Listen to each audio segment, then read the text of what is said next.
Hey, ¿qué tal amigos? ¿Cómo van? Yo soy Sebas Bayona y sean bienvenidos a nuestro primer capítulo de Crónicas Históricas, una nueva sección que abrimos en el canal que es inspirada en los videos de misterio que ya hemos hecho. ¿En qué consiste? Son básicamente videos en donde les hablaré de personajes, lugares o eventos que han marcado la historia a nivel global. Dichas historias serán más del tipo curiosas, no me centraré mucho en crímenes o fantasmas, porque esos temas ya tienen un formato que son los expedientes misteriosos, que no se preocupen, vamos a seguir manejando. Esta es solo una sección más que se suma al canal, que espero les guste, que la disfruten y que le den la oportunidad, porque le estoy colocando todo el corazón y todo el empeño. Y ya que les di una pequeña introducción sobre esta nueva sección, ya centrándonos a lo que vinimos, como vieron por el título, hablaremos sobre la tragedia de Pompeya. Antes de comenzar, recuerden suscribirse a este canal y seguirme en mis otras redes sociales, donde publico contenido extra. Y sin nada más que agregar, damas y caballeros, con ustedes, la tragedia de Pompeya.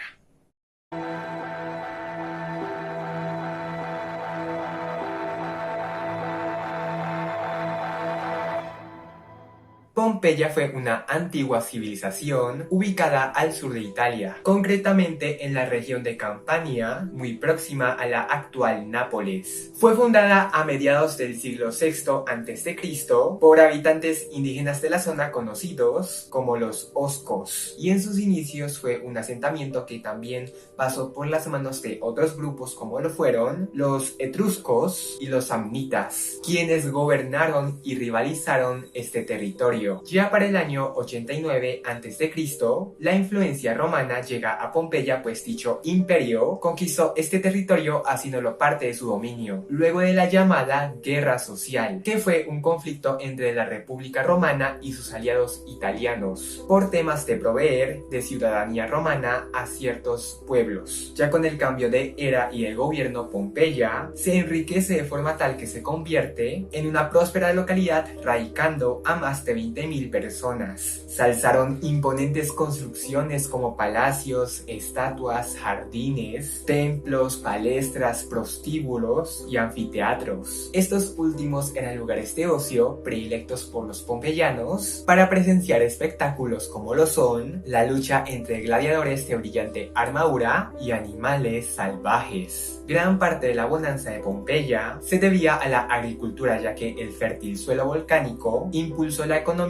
a través de viñedos y frutales. En el comercio, que hicieron de la ciudad un centro económico de primera orden. Los pompeyanos fabricaban exquisitos vinos que gozaban de gran expansión, pues dicho producto había llegado a territorios como España y Marruecos. Y gracias a que también el puerto de Pompeya se hallaba en un punto estratégico, a las orillas del Mediterráneo y a escasos metros de Nápoles. Esto hacía de la ciudad una especie de depósito que permitía distribuir productos por vía marítima. También comercializaban productos a nivel local como lo era el aceite, la lana, curtidos de piel y garum, una salsa macerada de pescado usada como condimento, y claro que los oficios no se quedaban atrás.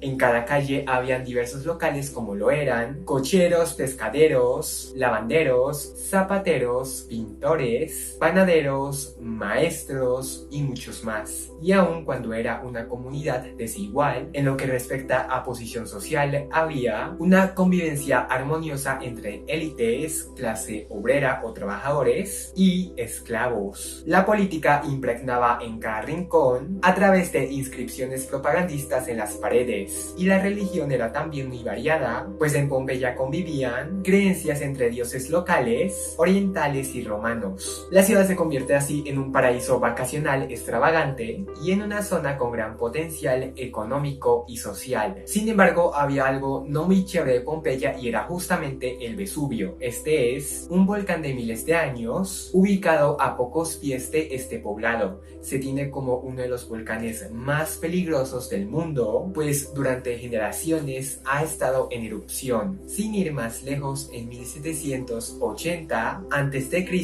se dio la llamada erupción de Avellino, que fue inusualmente violenta puesto que disparó toneladas de lava lava sobrecalentada, destruyendo los pueblos que estaban presentes a un radar de 5 kilómetros. Sin embargo, los pompeyanos parecían no ser intimidados ante la presencia del monumental monte, ya que jamás lo habían visto en erupción. Llega así el 5 de febrero del 62 después de Cristo, cuando se presenta el primer evento extraño. El Vesubio retumbó y el Golfo de Nápoles fue sacudido por un fuerte terremoto que causó daños generales, siendo Pompeya la zona más afectada. Se estima que tuvo una magnitud de 6 en la escala de Richter y muy pocas estructuras quedaron en pie. Se destruyeron puentes, se afectó la red de agua corriente e incluso centenares de ovejas murieron, pues el volcán liberó un poco de humo contaminado que llegó a unos campos de ganadería. Esto se relacionó con una nueva actividad del Vesubio y sería el pre a lo que ocurriría 17 años después. Llega el año 64 cuando se acontece un segundo sismo de menor magnitud, y ya durante agosto del año 79 comenzaron una serie de pequeños temblores que con el paso de los días eran más duraderos y frecuentes. No obstante, estos sismos no alteraron a la población, pues parece ser que Campania era una zona notable de actividad sísmica y volcánica. Dichas condiciones hacían de los temblores algo recurrente, por lo que nunca hubo una preocupación por este tema, pero eventualmente se entenderían estos sismos como advertencias que los aldeanos no comprendieron a tiempo. Llega así el día 24 de agosto del año 79 después de Cristo, que es la fecha de la tragedia, o eso se pensaba, pero ya hablaremos de eso. Era un día como cualquier otro y los pompeyanos seguían en las labores de reconstrucción de la ciudad, pues estaban arreglando las edificaciones que habían sido destruidas o afectadas no solo por los temblores de hace un par de días, sino también por los ocurridos desde el año 62. Pues desde aquel terremoto, la ciudad había quedado casi que en ruinas. Muchas construcciones se perdieron y las reparaciones resultaron ser más tardadas de lo esperado, puesto que se los estaba dando prioridad a los edificios de propiedad privada y todo lo que era del público en general había sido dejado de lado. Dicha cotidianidad fue interrumpida a eso de la 1 de la tarde, cuando el Vesubio sucumbe a una violenta erupción. Del cráter surgieron llamas, magma y una gigantesca nube oscura en forma de columna que tornó el día de noche. Se elevó a grandes alturas y luego cayó sobre Pompeya en forma de lluvia y pequeños guijarros, y posteriormente en grandes bloques de ceniza caliente, piedra pómez y gases volcánicos ardientes y nocivos, que terminaron por sepultar a Pompeya y sus ciudades vecinas, como lo eran Herculano, Estavia y Oplontis. Fragmentos de lava ardiente comenzaron a caer, colisionando contra viviendas que colapsaban, con muchos de sus residentes todavía adentro, y aquellos que buscaban evacuar hacia el puerto fueron alcanzados por el aire caliente y vapores de azufre mortales que impregnaron toda villa o calle. Resultó en vano para los indefensos ciudadanos cubrirse sus rostros con túnicas para evadir el olor, ya que muchos perecieron sofocados o achicharrados. El volcán no apaciguó su sed de destrucción sino hasta 24 horas después, cuando a eso del 25 de agosto detiene su actividad, dejando a Pompeya y a otras localidades sepultadas bajo millones de toneladas de ceniza volcánica. Pompeya fue enterrada y abandonada, perdiéndose en el tiempo hasta el año 1594, cuando resurge de manera accidental. Domenico Fontana era un arquitecto y supervisor de la excavación de un canal para desviar agua desde el río Sarno y conducirlo hasta una fábrica de municiones. Sus trabajadores dieron por accidente con unas paredes cubiertas con frescos y una inscripción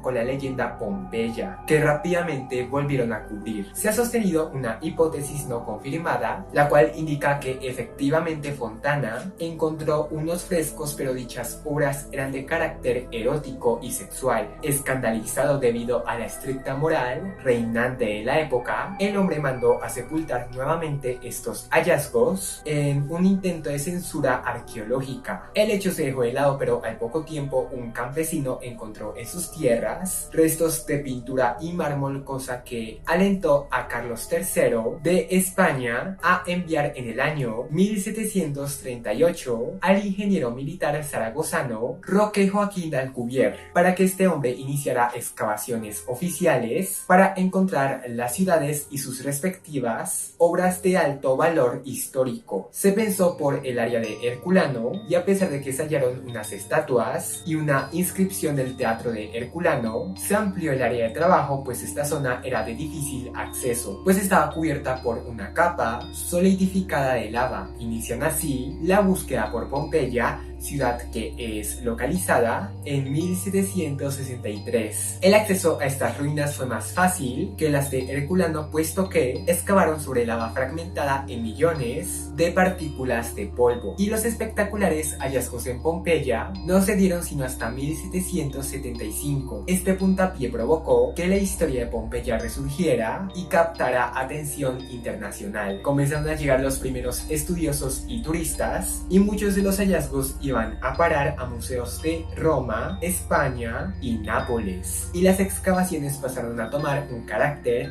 más científico, porque antes solo se realizaban con el fin de encontrar objetos de gran valor monetario. La dirección de las excavaciones pasó por muchas manos, y es en 1863 cuando Giuseppe Fiorelli, uno de los mejores arqueólogos de la época, toma el mando realizando creativas propuestas para completar la exploración de la ciudad. Diseñó un sistema en el cual dividía a Pompeya en 9 regiones, lo que hacía más fácil localizar los edificios.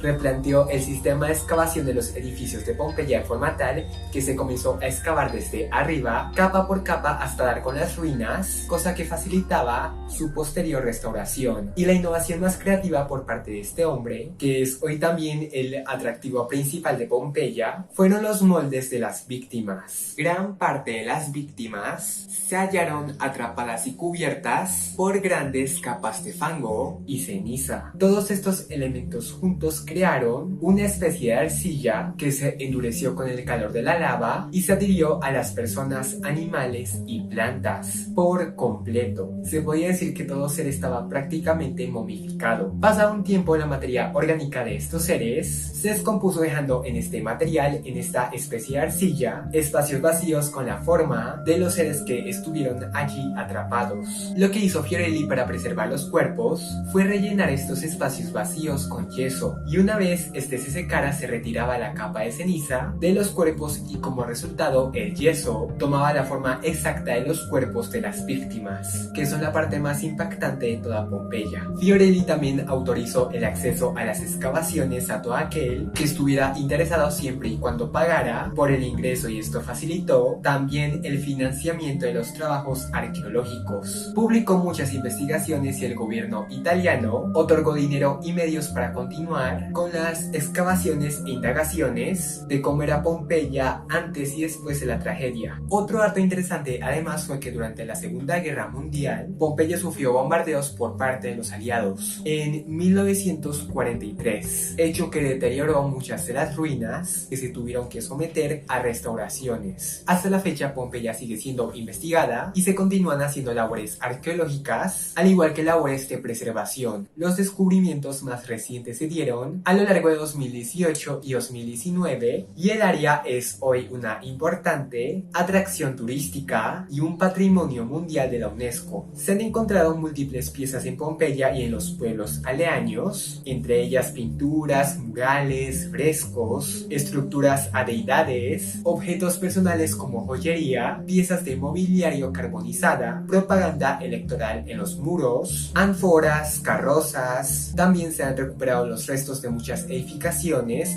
las cuales muchas de ellas están decoradas con mosaicos y divididas en espacios diferenciados para visitantes, residentes y esclavos, como lo son el anfiteatro de Pompeya, la Villa de los Misterios, el Templo de Venus, el burdel más famoso llamado el Lupanar, la Casa del Fauno, la Casa de Amaranto y muchos otros sitios o artefactos que son solo un 10% de lo que se ha hallado. Hubo también ciertos descubrimientos que cambió por completo el tema de la fecha de la erupción que les dije que ya hablaríamos menos de eso. Como les conté, supuestamente la pérdida de Pompeya ocurrió un 24 de agosto del 79. Parece ser que hubo un error en la transcripción de lo ocurrido y al confundirse unos números romanos se cambió y se publicó una fecha que no era. Según varios investigadores, la erupción pudo haber ocurrido realmente en otoño o invierno, dada la gran cantidad de frutos otoñales hallados en las ruinas. También estaba el hallazgo de una moneda cuya fecha de acuñación más temprana no debió ser anterior a septiembre del 79, y algunos cuerpos de las víctimas vestían túnicas y mantos gruesos propios de un mes con mucho frío. Finalmente, en 2018, un equipo de arqueólogos descubrió una inscripción fechada 16 días antes del primer día de noviembre en el antiguo calendario romano, es decir, el 17 de octubre, por lo que según su teoría, la erupción habría tenido lugar el 24 de octubre. Y lo relevante de estos descubrimientos es que dan una visión de cómo era la vida de la sociedad de aquella época. Esto es a grandes rasgos la historia de Pompeya y su fatídico deceso. Pero antes de acabar, quiero comentarles como ciertas dudas que han existido y sus posibles explicaciones con relación a este acontecimiento. La primera tiene que ver con el por qué el Vesubio generó un desastre de tales proporciones. En el 79 se presentó un evento que solo ocurre cada 2000 a 5000 años y es una inmensa explosión de roca fundida. Bajo el volcán existe una cámara magmática que, en otras palabras, es una especie de depósito subterráneo donde se almacena la roca fundida o lava. Cuando esta cámara se llena, se producen terremotos, los cuales agrietan la roca situada encima de la cámara magmática. Cuando surgen estas grietas, la lava asciende a la superficie a través de ellas y sale del cráter en forma de flujos de lava que descienden al suelo lentamente. Pero pasa que para el 79 la lava o magma no podía salir a la superficie por la presencia de densas formaciones rocosas encima de la cámara. Este contratiempo hizo que el magma se acumulara en este depósito por varios siglos y experimentara cambios químicos, los cuales conllevaron a la formación de gases que agrietaron el cono del volcán. Como resultado, toda la roca fundida, que estaba atrapada y haciendo presión para salir, se liberó, pero no de manera controlada, sino que salió disparada y voló a muchos kilómetros de altura. Al estar en el aire, todas estas sustancias contenidas dentro del volcán no cayeron sobre Pompeya en forma líquida, sino que se enfriaron y fragmentaron, cayendo en forma de millones de partículas de polvo y piedra pómez. Y fue así como se inició la erupción. Segundo punto, ¿sabían los pompeyanos que vivían en una zona potencialmente peligrosa? Realmente, al momento de la erupción, la gente no sabía qué pasaba, y se piensa que era porque en aquellos tiempos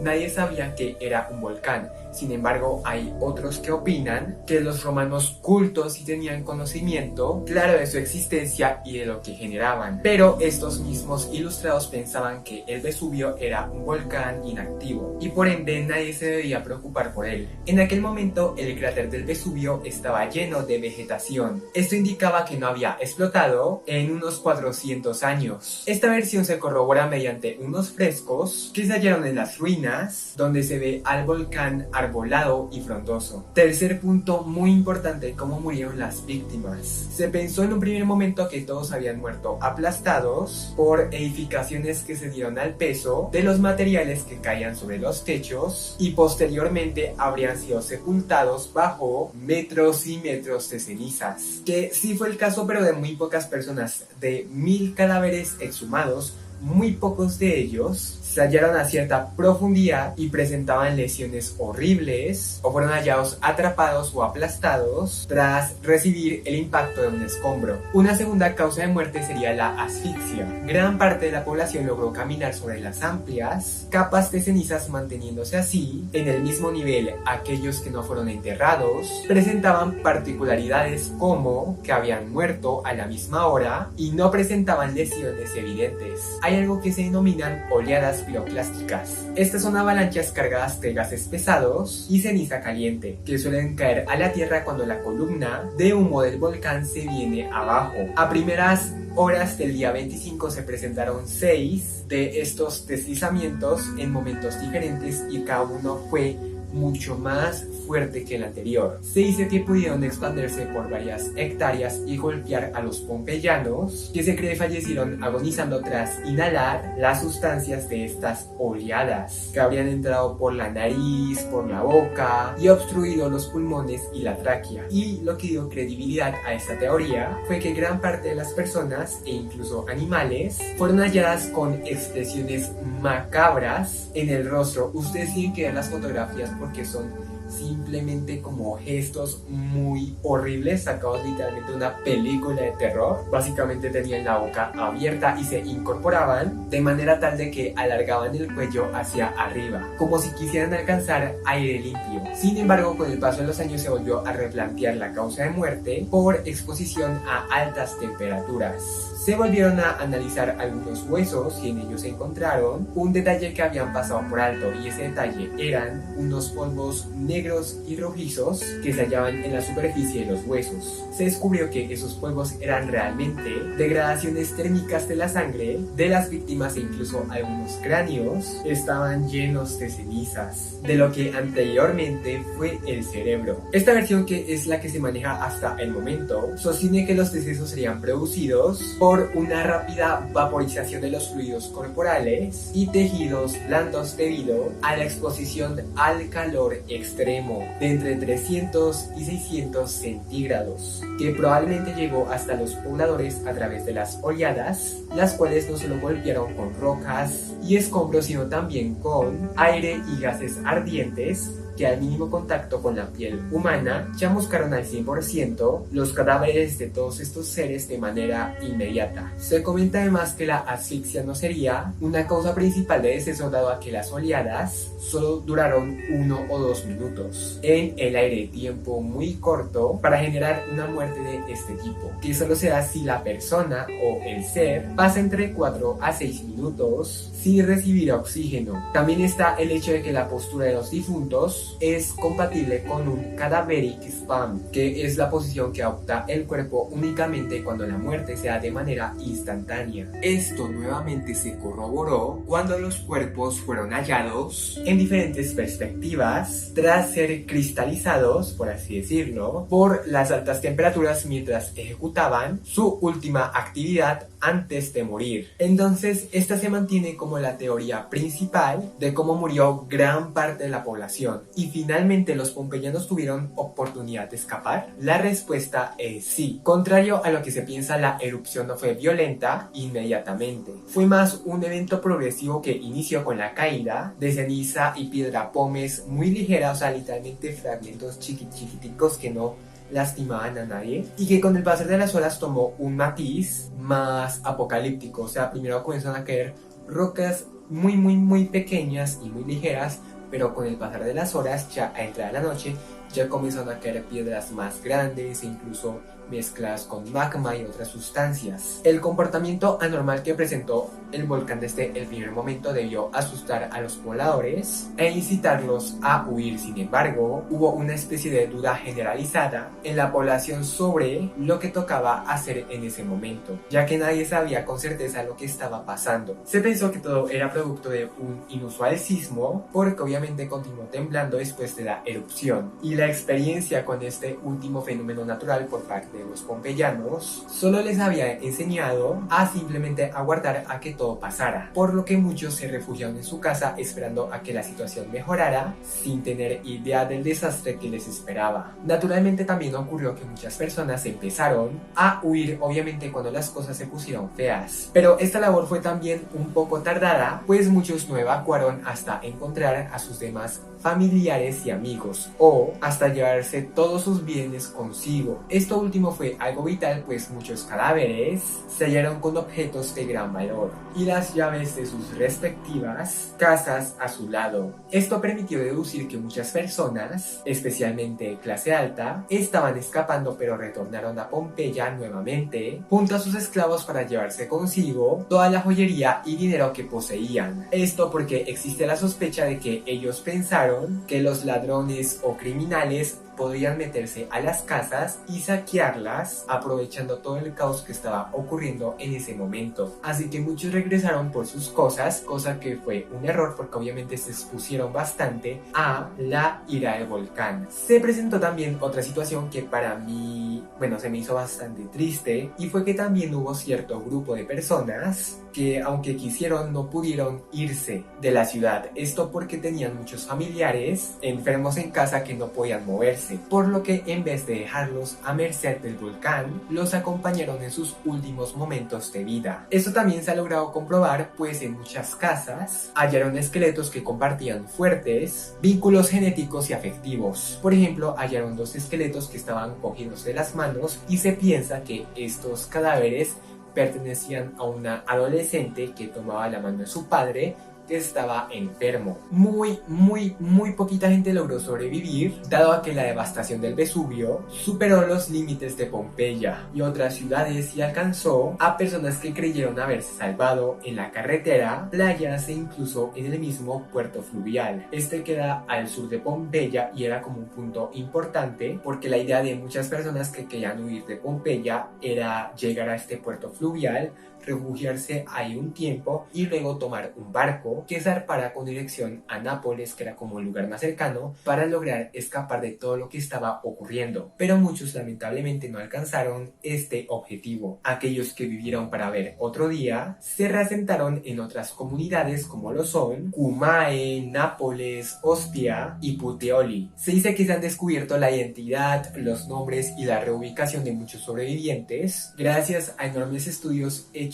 a documentos, inscripciones e infraestructura antigua. Asimismo, el emperador romano Tito dio dinero de los fallecidos sin herederos a las ciudades convertidas en puntos de acceso para los damnificados, y de esa forma el gobierno diseñó nuevos vecindarios, acueductos y edificios públicos en comunidades donde los sobrevivientes se asentaron. Según cálculos que a la fecha no son muy exactos, murieron aproximadamente 5.000 personas durante la erupción del monte Vesubio, dando una cifra muy baja, pues a la fuerza tuvieron que haber más víctimas, no solo en Pompeya sino también en Herculano y en las ciudades vecinas, solo que los cuerpos no han sido encontrados hasta la fecha. Toda la información que hoy se conoce sobre este acontecimiento se le debe al único testigo de la erupción del Vesubio del 79, que a través de cartas dirigidas a un amigo historiador ofrece una visión más cercana de lo ocurrido aquel fatídico día. Él era Plinio el Joven, quien se hallaba en el puerto de Micenio, que queda un poquito alejado de Pompeya, y básicamente él cuenta en sus anotaciones que a eso del mediodía de ese día 24, una nube de tamaño y aspecto anormal que tenía origen en el Vesubio cautivó su atención y la de su tío Plinio el Viejo, quien era comandante de una flota romana. Plinio escribe el aspecto de la nube como similar a la forma de un pino que se eleva a gran altura y se divide en varias ramas. Plinio el Joven plasma así la heroica muerte de su tío, quien valerosamente se enlista en una flota para ir a las costas de Pompeya con el fin de ayudar a evacuar al mayor número de personas posibles. Sin embargo, a mitad de trayecto, Plinio Viejo y su equipo se ven forzados a atracar en Estabias debido a que los flujos de piedra pómez que habían caído en el agua impedían el paso de las naves. Se dice que Plinio y su grupo consiguieron refugio gracias a un pompeyano que los dejó entrar a su casa,